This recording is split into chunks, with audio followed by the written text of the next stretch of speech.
Hello students, मैं Meena Rana ICT virtual class में आपका स्वागत करती हूं। तो स्टूडेंट्स, हम पढ़ रहे हैं क्लास 7th का मैथ्स और चैप्टर हमारा चल रहा है एक्सपोनेंट एंड पावर। तो यहाँ पे हमने प्रीवियस लेक्चर में कुछ लॉज पढ़े हैं जो एक्सपोनेंट के लॉज हैं और उन्हीं लॉज को हम एक बार रिवाइज करेंगे और इस पर बेस्ड जो आपके एक्सरसाइज के क्वेश्चन हैं उनको सॉल्व करेंगे। तो चलिए चलते हैं स्मार्ट बोर्ड पर। तो स्टूडेंट्स, यहाँ पे देखिए कुछ लॉज हमने पढ़े हैं, इसको एक बार हम रिवाइज कर लेंगे और इसके बाद इसी पर बेस्ड हम क्वेश्चन को सॉल्व कर लेंगे। पहला लॉ क्या था? Make multiplying power with the same base. जब आपके पास बेस सेम हो तो उनकी पावर्स को आप क्या कर देते हैं, ऐड कर देते हैं। जैसे यहाँ पे a raise to the power m multiply by a raise to the power n। तो यहाँ पे आप देख रहे हैं दोनों का बेस a है, ठीक है। दैट मीन्स कि आप क्या करेंगे, बेस को कॉमन ले लेंगे और पावर को ऐड कर देते हैं, ठीक है। तो इस पर हमने एग्जांपल्स भी सॉल्व कर दिए हैं कुछ, ठीक है। इसके बाद देखिए यही लॉ हमने फिर से यहाँ पे लिखा हुआ है। नेक्स्ट लॉ है dividing power with the same base. अब देखिए पहले हमने क्या किया है, मल्टीप्लाई किया है सेम बेस वाले जो आपके क्या होते हैं, नंबर होते हैं। अगर उनकी बेस सेम है और उनको आप मल्टीप्लाई कर रहे हैं तो पावर ऐड हो जाती है। बेस सेम है और उनको आप क्या कर रहे हैं, डिवाइड कर रहे हैं, तो यहाँ पे उनकी जो पावर है वो माइनस हो जाती है। तो ये आपका दूसरा लॉ था, ठीक है। तीसरा लॉ क्या है, taking power of the power. मतलब कि हमें क्या करना है, किसी भी एक्सपोनेंट की फिर से पावर लेनी है। जैसे यहाँ पे क्या लिखा है, a raise to the power m raise to the power n। तो पावर की भी पावर ले ली है यहाँ पे हमने, तो हम उन दोनों पावर्स को फिर यहाँ पर क्या करते हैं, मल्टीप्लाई कर देते हैं। तो ये आपका इस तरह से ये लॉ काम करता है, ठीक है। चौथा लॉ क्या है, multiplying power with the same exponent. Power को देखिए, अभी तक हमने 3 लॉ जो पढ़े हैं उनमें क्या था, बेस सेम था, ठीक है। 2 लॉज आपने शुरू में पढ़े हैं जो, उनमें बेस सेम था, ठीक है। और पावर क्या हो रही थी, जब मल्टीप्लाई कर रहे थे तो पावर उनकी ऐड हो जा रही थी और जब आपने डिवाइड किया तो पावर उनकी सब्ट्रैक्ट हो जा रही थी, यानी कि माइनस हो जा रही थी, ठीक है। यहाँ पे देखिए a raise to the power m, अब बेस डिफरेंट है और पावर सेम है, ठीक है। बेस आपको यहाँ पे डिफरेंट दिख रही है और पावर यहाँ पे आपको सेम दिख रही है। तो यहाँ पे आप क्या करेंगे, यहाँ आप पावर को कॉमन ले रहे थे, वहां आपने बेस को कॉमन ले लिया था, यानी कि जो चीज सेम है उसको आपने कॉमन ले लिया है। यहाँ पे a raise to the power b raise to the power m। That means कि आपने यहाँ पे पावर को कॉमन ले लिया है, एक बार लिख लिया है, ठीक है। तो इसका जो लॉ है वो क्या हो जाता है, ए बी को आप मल्टीप्लाई कर देते हैं और पावर आपकी कॉमन आ जाती है, ठीक है। इसके बाद नेक्स्ट लॉ है dividing power with the same exponent, ठीक है। यानी कि यहाँ पर आपके क्या हो रहे हैं, आपके जो बेस हैं वो डिफरेंट है लेकिन इनकी जो एक्सपोनेंट है वो सेम है, ठीक है। तो ऐसे नंबर को आप जब डिवाइड करते हैं तो यहाँ पर भी उनकी पावर क्या हो जाती है, कॉमन आ जाती है, यानी कि आप दोनों की पावर को सेम लिख लेंगे इस तरह से, ठीक है। तो ये भी आपको समझ में आ गया होगा। इसके बाद एक नेक्स्ट था बहुत ही इम्पोर्टेंट, जो हम बार बार आगे की क्लासेस में भी यूज करते हैं और हमें पता ही नहीं होता है कि a या किसी भी जो आपके इंटीजर है उसकी पावर 0 करने पे 1 कैसे आता है, ठीक है।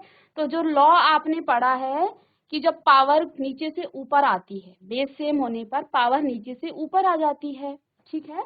जैसे यहाँ पे a raise to the power अगर n लिखा है, m लिखा है और बेस में यहाँ पे a raise to the power m है, ठीक है।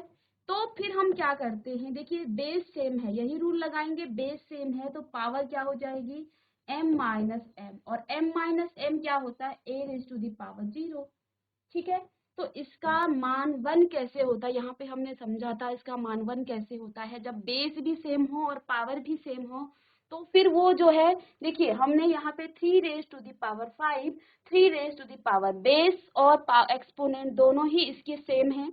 हमने 3 को मल्टीप्लाई कर दिया 5 टाइम, 3 को फिर से हमने 5 टाइम यहाँ पर मल्टीप्लाई कर दिया है, ठीक है। तो आप देख पा रहे हैं तीनों टर्म, सभी टर्म आपस में कट के आपका 1 आ गया है, ठीक है। तो ये 0 का कॉन्सेप्ट है। अब देखिए इस पर बेस्ड आप जो क्वेश्चन है उनको हम सॉल्व कर लेंगे, एक्सरसाइज के क्वेश्चन। यहाँ पे देखिए क्वेश्चन में क्या लिखा है, using law of exponent simplify and right the answer in the exponential form. हमने क्या करना है, एक्सपोनेंशियल फॉर्म के जो क्या है रूल हैं उनको लिखने हैं, जो लॉज हैं, ठीक है, उनको लिखने हैं और इनका आंसर यहाँ पे लिखना है, ठीक है। पहला क्वेश्चन क्या है, पहला क्वेश्चन है 3 raised to the power 2 multiply by 3 raised to the power 3 and multiply by 3 raised to the power 8, ठीक है। अब यहाँ पे देखेंगे आप, यहाँ पे आपकी जो पावर है वो डिफरेंट है और इनका जो बेस है वो सेम दिख रहा है, ठीक है। तो इसमें आप कौन सा लॉ लगाएंगे, a raise to the power, क्योंकि यहाँ पे बेस सेम है, a raise to the power m multiply by a raise to the power n। ये हमने एक लॉज पढ़ा था। और जब बेस सेम होते हैं तो आप क्या कर देते हैं, a raise to the power m plus n ऐसे कर देते हैं। इसमें मैंने आपको कहा था कि अगर आपके पास 3 टर्म्स भी हैं तो उनको भी आप ऐड कर देंगे, ठीक है, तो उनको भी आप इनकी पावर्स को ऐड कर देंगे। तो यहाँ पे देखिए, तो पहला क्वेश्चन है इसका फर्स्ट पार्ट में आप क्या करेंगे, 3 raise to the power 2 multiply by 3 raise to the power 4 multiply by 3 raise to the power 8, ठीक है।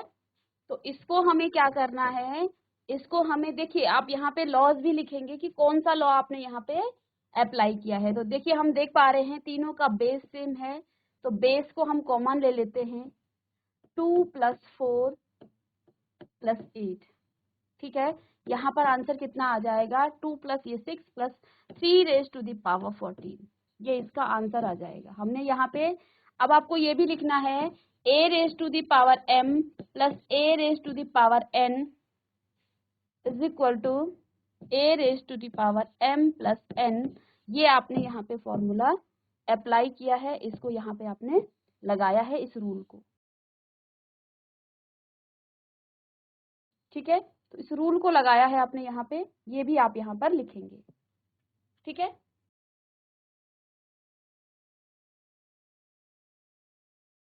इसका आंसर कितना आ गया है, यहाँ पर हम आंसर लिख लेंगे यहाँ पे डायरेक्ट, ठीक है।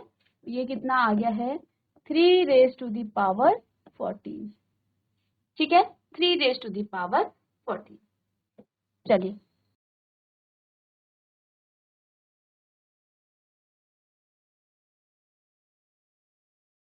चलिए नेक्स्ट है इसी का second part, 6 raise to the power 15 divided by 6 raise to the power 10, ठीक है। दोनों की जो बेस है इसको कहते हैं बेस, इसे एक्सपोनेंट कहा जाता है और इस पूरे टर्म्स को हम कहते हैं पावर, ठीक है। तो देखिए यहाँ पे बेस दोनों की सेम है, यानी कि आपका जो लॉ है वो कौन सा लगेगा, a raise to the power m divided by a raise to the power n, ये लॉ लगेगा। इसमें क्या लिखते हैं आप, इसमें आप क्या करते हैं, a raise to the power m minus n, यानी कि पावर्स को आप क्या कर देते हैं, सब्ट्रैक्ट कर देते हैं। चाहे तो इस लॉ को आप यहाँ पे नीचे लिखें, a raise to the power m divided by a raise to the power n। तो इसको आप ऐसा भी लिख सकते हैं डिवाइड करने में, तो ये आ जाएगा a raise to the power m minus n। तो यहाँ पे देखिए दोनों की पावर क्या हो जाएगी, 6 raise to the power 15 minus 10, that means कितना आ जाएगा यहाँ पे, 6 रेज टू द पावर 5, ठीक है। तो यहाँ पे क्वेश्चन में आपको क्वेश्चन क्या दिया था, यूजिंग लॉ ऑफ एक्सपोनेंट, हमने इस लॉ का यूज किया और इसको फिर से एक्सपोनेंशियल फॉर्म में ही लिखा है। तो ये एक्सपोनेंशियल फॉर्म में ही है ये क्वेश्चन का आंसर, ठीक है। तो यहाँ पे सेकंड का आंसर क्या हो जाएगा, 6 रेज टू द पावर 5, ठीक है। इसको रफ कर लेंगे,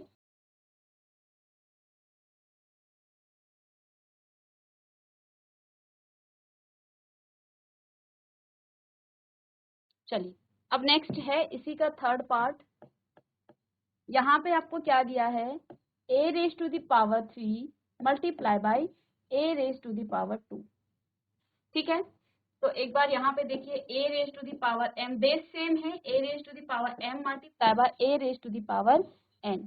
तो यहाँ पे हम क्या लिखते हैं, a raise to the power m plus n, ठीक है, तो यही लॉ यहाँ पर भी यूज होगा। a raise to the power m यहाँ पर 3 है और n आपका 2 है, तो कितना आ जाएगा a raise to the power 5।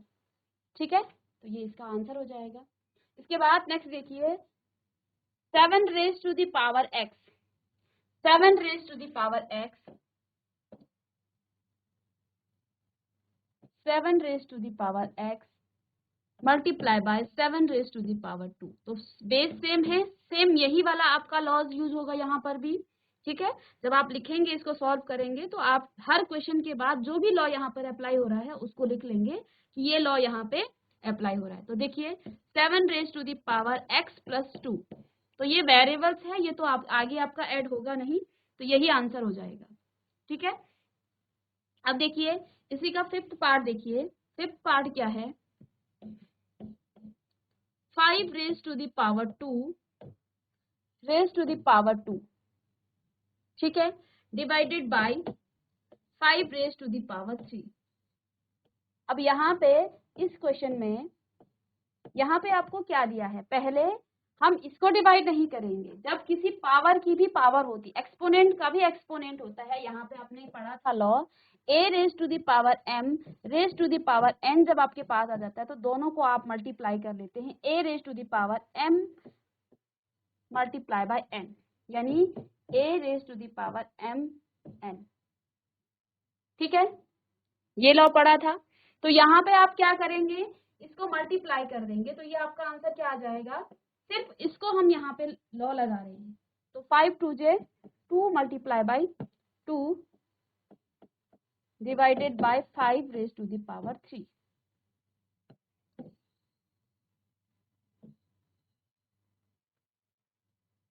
ठीक है, तो यहाँ पे देखिए 5 raise to the power 4 divided by 5 raise to the power 3। अब फिर से यहाँ पे दूसरा लॉ लगेगा, कौन सा law, a raise to the power m divided by a raise to the power n। तो इसका फॉर्मूला क्या होता है, a raise to the power m minus n, ऐसा लिखते हैं हम। ठीक है, तो यहाँ से डायरेक्ट फॉर्मूले से क्या आ जाएगा, a 5 raise to the power 4 minus 3, that means 5 आपका आंसर आ जाएगा।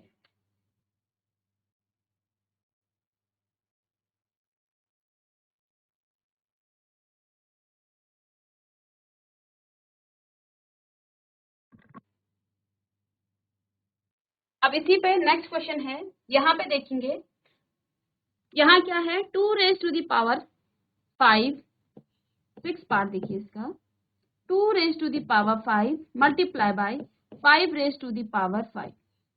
अब यहाँ पे एक्सपोनेंट क्या है, सेम है, इनके बेस अलग अलग हैं। ठीक है, जब एक्सपोनेंट सेम हो और बेस आपके अलग अलग हो तो आप क्या करते हैं, आपके पास कौन सा फॉर लॉ लगेगा, a raise to the power, ये आपका लॉ है। ठीक है, इसको हम नेक्स्ट पेज में करते हैं। ठीक है,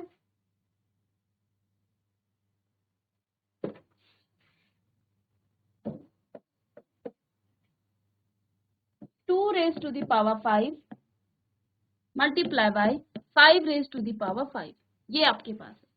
ठीक है, तो इसको हम यहाँ पे पहले इसका लॉ क्या लिखेंगे, कौन सा लॉ यहाँ पे लगेगा, a raise to the power m multiply by b raise to the power m। इस तरह से अगर आपके पास कोई लॉ है तो आप क्या करते हैं, बेस को आप मल्टीप्लाई करते हैं और लॉ ऊपर जो आपके पास एक्सपोनेंट है उसको कॉमन ले लेते हैं। ठीक है, तो यहाँ से आपके पास 2 raise to the power 5 multiply by 5 raise to the power 5 is equal to कितना आ जाएगा, 2 मल्टीप्लाई बाय 5, इसको आप 5 पावर रखेंगे, तो 5 2 जे 10 रेज टू द पावर 5, ये आपका आंसर है। ठीक है,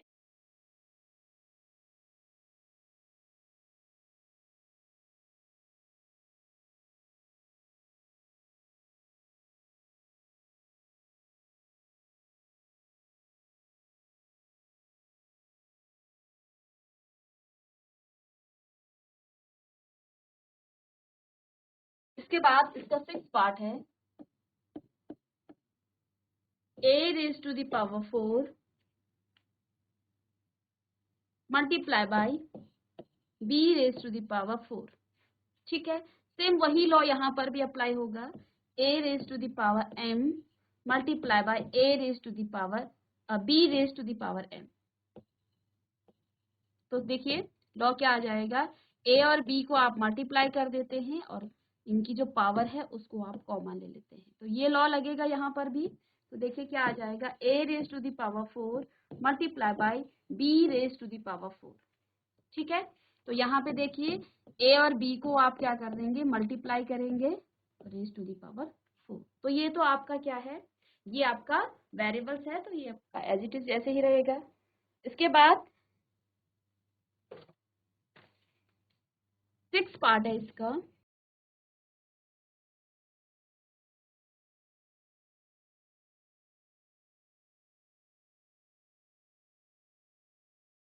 सेवन पार्ट, 6 हो गया है, तो 7 पार्ट इसका है 3 raise to the power 4 raise to the power 3।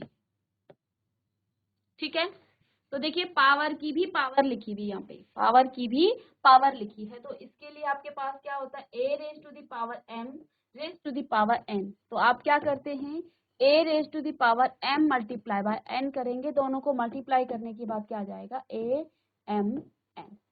ठीक है, तो ये आपका यहाँ पे लॉ अप्लाई होगा, इस लॉ को हम यहाँ पे अप्लाई करेंगे।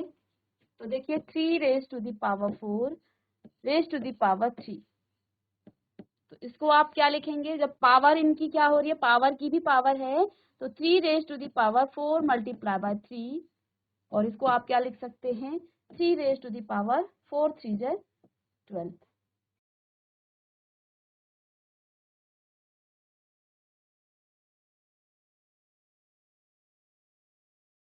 चलिए नेक्स्ट है 2 raise to the power 20 divided by 2 raised to the power 15 and multiply by 2 raised to the power 3।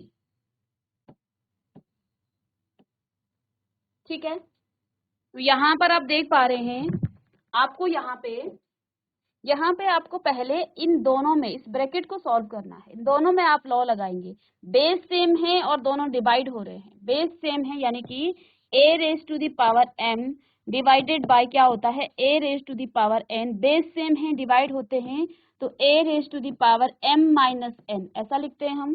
ठीक है, ये एक लॉ है, पहले तो आप इस लॉ को यहाँ पे अप्लाई करेंगे, पहले हम इस लॉ को अप्लाई करेंगे, अभी हमने 2 को कुछ नहीं करना है, पीछे जो आपके पास 2 है इसको एज इट इज आप लिखेंगे। तो देखिए यहाँ से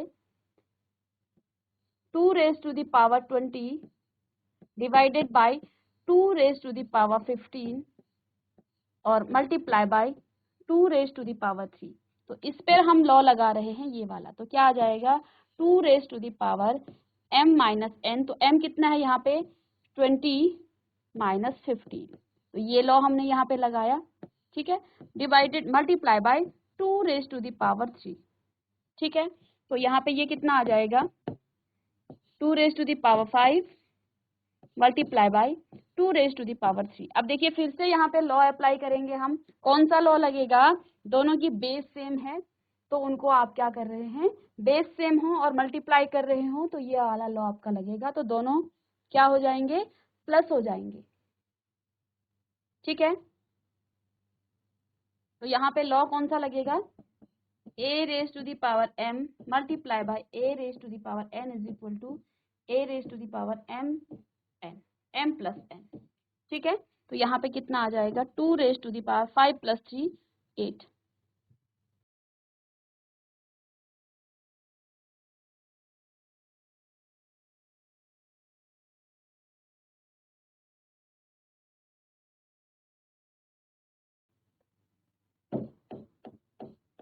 eight raise to the power p divided by 8 raise to the power 2।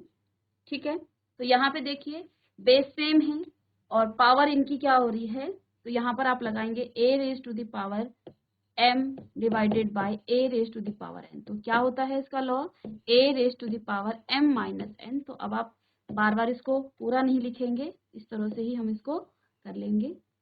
ठीक है, तो यहाँ से देखिए 8 raise to the power t minus 2। ठीक है, कॉपी कर लेंगे इसे।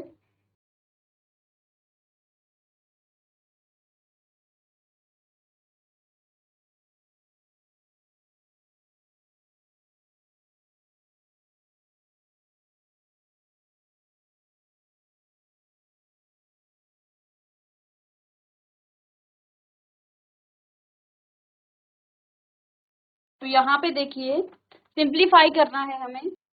चलिए तो यहाँ पे देखिए पहला क्वेश्चन क्या है, इसी का पहला पार्ट, इसको सिंप्लीफाई करना है। 3 raise to the power 7 upon में 3 raise to the power 2 multiply by 3 raise to the power 5। ठीक है, इसको हमें क्या करना है, सिंप्लीफाई करना है। ठीक है, तो जैसे कि आप जानते हैं जब बेस सेम हो, पहले इस पे ध्यान देंगे, जब बेस सेम हो तो आप क्या करते हैं, उनकी पावर को सब्ट्रैक्ट कर देते हैं। तो यहाँ पर आप क्या लिखेंगे, 3 raise to the power 7 minus 2, base common आ जाता है और पावर सब्ट्रैक्ट हो जाती है। ठीक है, माइनस कर देते हैं इनकी पावर को। ठीक है, 3 रेज टू द पावर 5, तो ये कितना आ गया है, 3 raise to the power 5 multiply by 3 raise to the power 5। ठीक है, अब यहाँ पे आपके जो बेस है वो क्या है, वो सेम बेस है। तो सेम बेस में आप क्या कर देते हैं, 3 raise to the power 5 plus 5, यानी कि आपके पास क्या आ गया है, 3 raise to the power 10। Second part है,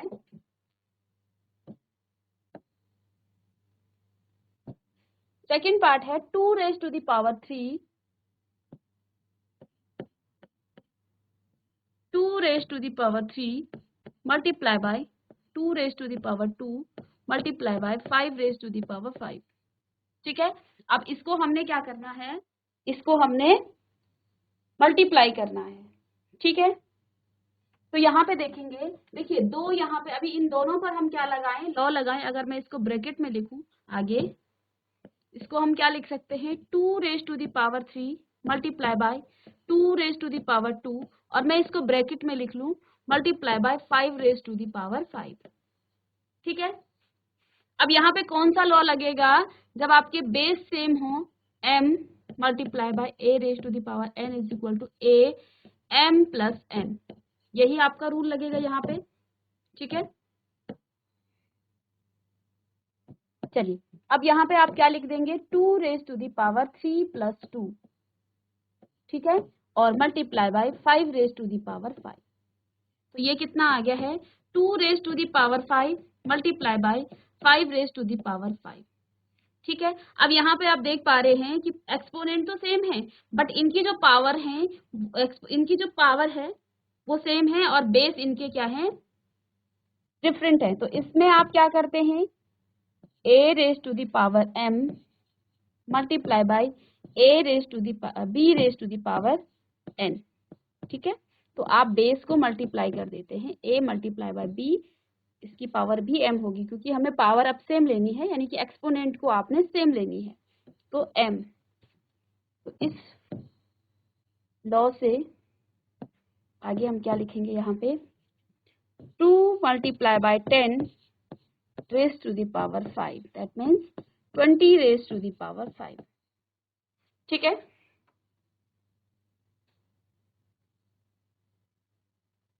टू मल्टीप्लाई बाय, यहाँ पे देखिए 5 है, ये इसको 5 कर लेंगे।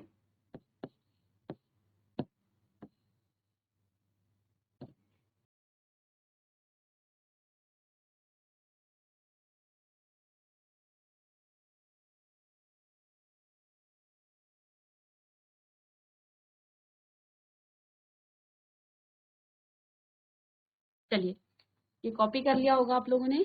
तो यहाँ पे देखिए इसका जो थर्ड पार्ट है, तो थर्ड पार्ट में क्या लिखा है, क्या दिया है आपको, 6 raise to the power 2 multiply by 6 raise to the power 4 divided by 6 raise to the power 3।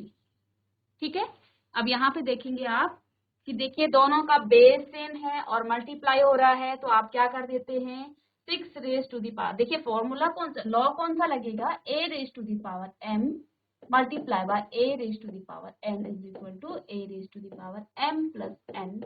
यहाँ पे ये आपका लॉ लगेगा। ठीक है, तो देखिए पहले पार्ट में तो हम इस पे लगाएंगे, ब्रैकेट को सॉल्व करेंगे पहले। ठीक है, तो क्या आ जाएगा 6 raise to the power 2 multiply by 6 raise to the power 4 divided by 6 raise to the power 3। तो इन दोनों पे हमें ये लॉ लगाना है, 6 raise to the power 2 plus 4 and divided by 6 raised to the power 3. तो 6 raised to the power 6 divided by 6 raised to the power 3. अब यहाँ पे आप देख पा रहे हैं बेस सेम है और इनकी पावर यानी कि a raised to the power m divided by a raised to the power n is equal to a raised to the power m minus n. तो यहाँ पर भी आप क्या कर लिखेंगे 6 raised to the power 6 minus 3 that means 6 raised to the power 3. ठीक है, इस लॉ को अब तो आपको याद हो गया होगा, अब बार बार नहीं लिखेंगे। ठीक है, इसी का नेक्स्ट पार्ट है, 6 पार्ट क्या है 2 रेज टू द पावर 3। ठीक है, multiply by 3 raise to the power 6 and multiply by 5 raise to the power 6। ये आपके पास है और इसको हमने सिंप्लीफाई करना है। ठीक है, तो देखिए यहाँ पे डायरेक्ट हम बार बार नहीं लिखेंगे अब, क्योंकि पावर की भी पावर है। दैट मीन्स कि यहाँ पे आपके पास क्या आ जाएगा 2 रेज टू द पावर क्या आ जाएगा 2 multiply by 3 multiply by 3 raise to the power 6। ठीक है, and 5 raise to the power 6। ठीक है, अब दोनों यहाँ पे क्या हो जाएंगे 2 raised to the power 6 multiply by 3 raised to the power 6 multiply by 5 raised to the power 6। ठीक है, अब यहाँ पे आप देख पा रहे हैं कि इनकी जो एक्सपोनेंट है वो सेम है। तो जब एक्सपोनेंट आपकी सेम होती हैं तो इनके बेस को आप क्या कर देते हैं, इनके बेस को आप मल्टीप्लाई कर देते हैं और एक्सपोनेंट को आप कॉमन ले लेते हैं। तो यहाँ से आपके पास क्या आ जाएगा 2 मल्टीप्लाई बाय 3 और इसकी पावर 6 ये आ जाएगा multiply by 5 raise to the power 6। ऐसा हम इसको लिख सकते हैं। ठीक है, तो 2 3 6 6 raise to the power 6 multiply by 5 raise to the power 6। फिर से इनकी एक्सपोनेंट सेम है तो यहाँ पर आप फिर से इसको क्या लिखेंगे आगे, फिर से आप इन दोनों बेस को मल्टीप्लाई कर देंगे। ठीक है, और पावर को आप 6 लिख लेंगे। तो ये आ जाएगा 30 रेज टू द पावर 6। तो इसका आंसर क्या आ गया है 30 रेज टू द पावर 6। ठीक है, तो ये तो आपने देख लिया कौन कौन से यहाँ पे रूल लग रहे हैं। पहले हमने पावर की भी पावर यहाँ पे सॉल्व किया, 2 रेज टू द पावर 3 था, हमने इस पावर की भी पावर को पहले क्या किया है मल्टीप्लाई किया है। ठीक है, तो जब भी आपके पास पावर की पावर दी जाए तो दोनों पावर्स को आप मल्टीप्लाई कर लेते हैं। ठीक है, दोनों पावर को आप मल्टीप्लाई कर लेते हैं। और इसी का लास्ट पार्ट है,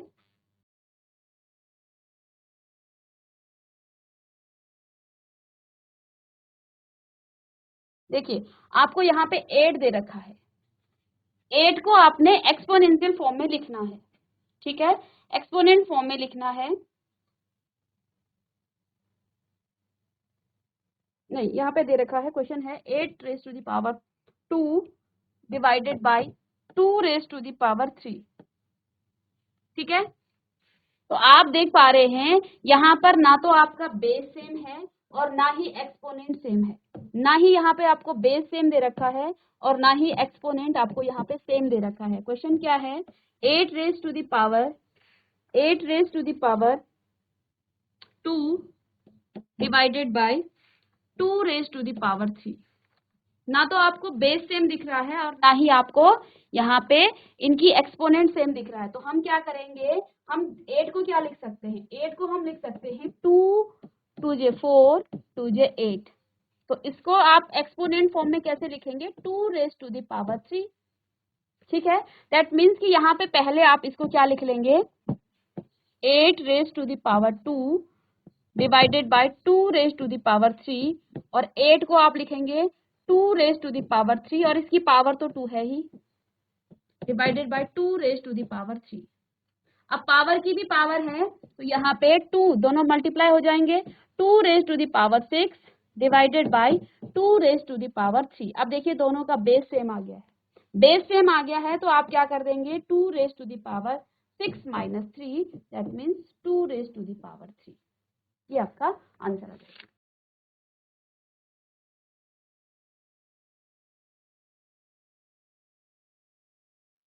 तो स्टूडेंट्स यहाँ पे हमने एक्सपोनेंट के जो लॉज हैं उन पर बेस्ड क्वेश्चन यहाँ पे आज की क्लास में सॉल्व किए हैं। ठीक है, तो आपने देख पा रहे होंगे कि सारे जो क्वेश्चन थे एक्सपोनेंट से हमारे जो क्वेश्चन हैं उनको हम कितने इजीली उनको सॉल्व कर सकते हैं। ठीक है, अगर हम उसको एक्सपेंड करते, बार बार उनको मल्टीप्लाई कर देते तो ये आपको बहुत डिफिकल्ट पड़ता। ठीक है, तो ये लॉज आपके जो हैं इनको सिंप्लीफिकेशन करने में बहुत मदद करते हैं। ठीक है, इसी पर बेस्ड जो आपकी आगे की एक्सरसाइज है नेक्स्ट क्लास में हम सॉल्व करेंगे। तो मिलेंगे नेक्स्ट लेक्चर में, तब तक के लिए thank you and have a nice day.